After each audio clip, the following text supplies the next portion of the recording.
Leilão pela SAF do Vasco. Grandes investidores, bilionários, saindo aos tapas para ficar com porcentagem aí da Vasco SAF. E ontem a gente tomou conhecimento aí que o russo quer atravessar o grego nessa negociação. E o vascaíno tem que se dar o valor. Deixa eles brigarem, deixa eles saírem na porrada pelo gigante da colina.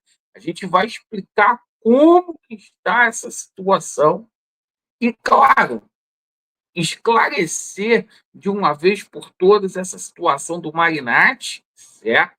Aquela fake news que saiu ontem com relação ao São Paulo. Vamos abordar aqui também a chegada de Renato Gaúcho.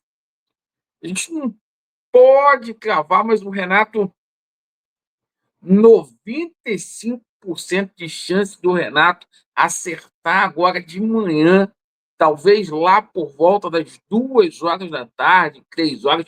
A gente já tem essa situação do treinador sacramentado, porque é o seguinte: o Vasco tem pressa. Por quê? O Vasco já tem jogadores engatilhados para ser anunciados como reforço para o próximo ano, que dependem do aval do treinador, perfeito? E a gente vai falar muito aí sobre esses reforços aí, que são reforços de primeira prateleira. E, claro, a gente vai falar aí sobre o planejamento do Vasco para o campeonato carioca, perfeito? O tempo passa rápido aí, já vai ter jogador se reapresentando aí nos próximos dias.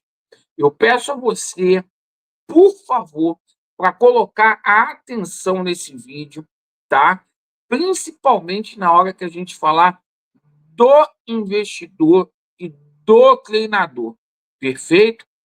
Pessoal, se inscreva no nosso canal, venha fazer parte da nossa família nesse novo momento aí que o Vasco está buscando uma luz. Perfeito?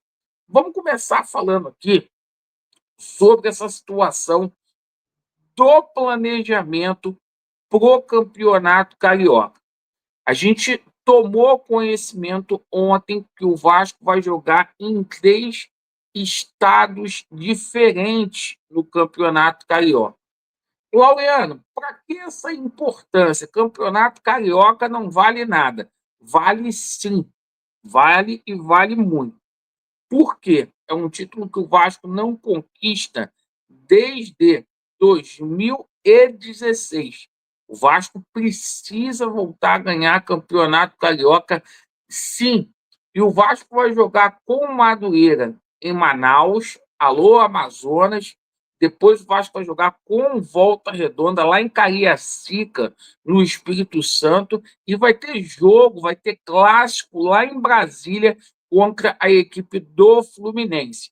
Os atletas aí da base que vão começar, o Vasco vai colocar o time alternativo nas primeiras rodadas, se apresentam agora no dia 27 de dezembro e a equipe titular, né, no dia 6 de janeiro. Perfeito, pessoal? Agora a gente fala sobre o treinador. Pessoal, olha só. Hoje, na parte da manhã, o Carlos Amoedo estava muito confiante de que o Vasco iria fechar esse negócio com o Renato. Ontem houve uma reunião, participaram dessa reunião o presidente Pegrim, o Carlos Amoedo, Marcelo Santana e o Felipe, juntamente com o Renato Gaúcho, tá? Ontem foi para simplesmente o Renato ter ciência do planejamento do Vasco. O Renato queria saber aonde que o Vasco quer chegar, quais são as pretensões do Vasco da Gama para 2024. Se o Vasco iria montar um time competitivo, tá? E o Renato, porra, adorou o planejamento do Vasco, tanto que agora está acontecendo uma reunião nesse momento, tá? Para sacramentar a parte financeira. Porque o Vasco vai oferecer para o Renato 2 anos de contrato, certo? Além disso, tá? O Vasco vai colocar uma oferta ali de 1.200.000 reais, tá? A gente sabe que o Renato ganha 1,5 milhão, mas o Vasco está colocando um contrato mais longo de 2 anos por Renato Gaúcho e a situação ali da multa rescisória. Então, tudo isso, tá, vai ser colocado hoje em pauta, tá, para que o Vasco tenha esse acordo sacramentado. E deve ser sacramentado hoje, agora na parte da manhã, tá? Vasco contratando um dos melhores treinadores em atividade no futebol brasileiro. Nesse aspecto aí, o Pedrinho está de parabéns se concretizando essa situação. E o Vasco tem pressa. Por quê? Porque há jogadores que já estão engatilhados para serem anunciados aí no próximo ano. O Vasco tem duas negociações muito caminhadas aí que o Marcelo Santana está tratando. Me refiro aqui ao volante ex-Cuiabá, o Denilson, tá? É um jogador que muito agrada ao Vasco da Gama, assim como a situação do Tietê, tá? Que é uma das prioridades da diretoria vascaína. O Tietê, que quer permanecer no Rio de Janeiro, já está com residência fixa aqui, jogador que joga de lado de campo, né, de lateral direito, que faz também uma volância muito boa. Então, é o seguinte, o Vasco quer simplesmente anunciar esses dois atletas, tá? Mas precisa do aval do treinador. Esse é o planejamento. Primeiro você contrata o treinador para depois fazer anúncio. E, claro, tem uma outra situação para o Renato ou o treinador do Vasco da Gama, seja lá quem for, 99%, 95% de ser o Renato, da situação da troca. O Vasco e o Atlético está ensaiando, né? Do Léo Pelé. Ir para lá em troca do Matil Gamarra e também da amortização da dívida aí que o Vasco tem pelo Hugo Moura. Então, tudo isso vai passar pelo Renato. O Vasco também tem a situação aí de Coelho para fazer uma proposta. Ontem apareceu um jogador, o Léo Cienza, jogador que atua no Heidenheim, lá da Alemanha, certo? Um jogador que tem até números melhores aí do que o Coelho, do que o argentino, perfeito? Então, tudo isso está sendo discutido. O Vasco só jogador de prateleira alta, meu irmão, esse ano aí. Bom, sobre a situação aí da SAF do Vasco, tá? O seguinte, ontem a gente tomou conhecimento, foi revelado para a torcida do Vasco quais são os 3 investidores que têm o NDA, certo? Os 3 investidores que possuem o NDA são os seguintes: o Andrea Randesini, o italiano, o Magnati, e ontem a gente tomou aí conhecimento que o Dmitry Ribolov, ele simplesmente também já tem os dados aí do Vasco da Gama em mão, tá? E diga-se de passagem, ele é mais rico do que o Magnati. E aí, a grande situação. Ontem ficou um disse-me-disse, ô Laureano, foi divulgado o nome do russo, o grego simplesmente deixou o Vasco para lá?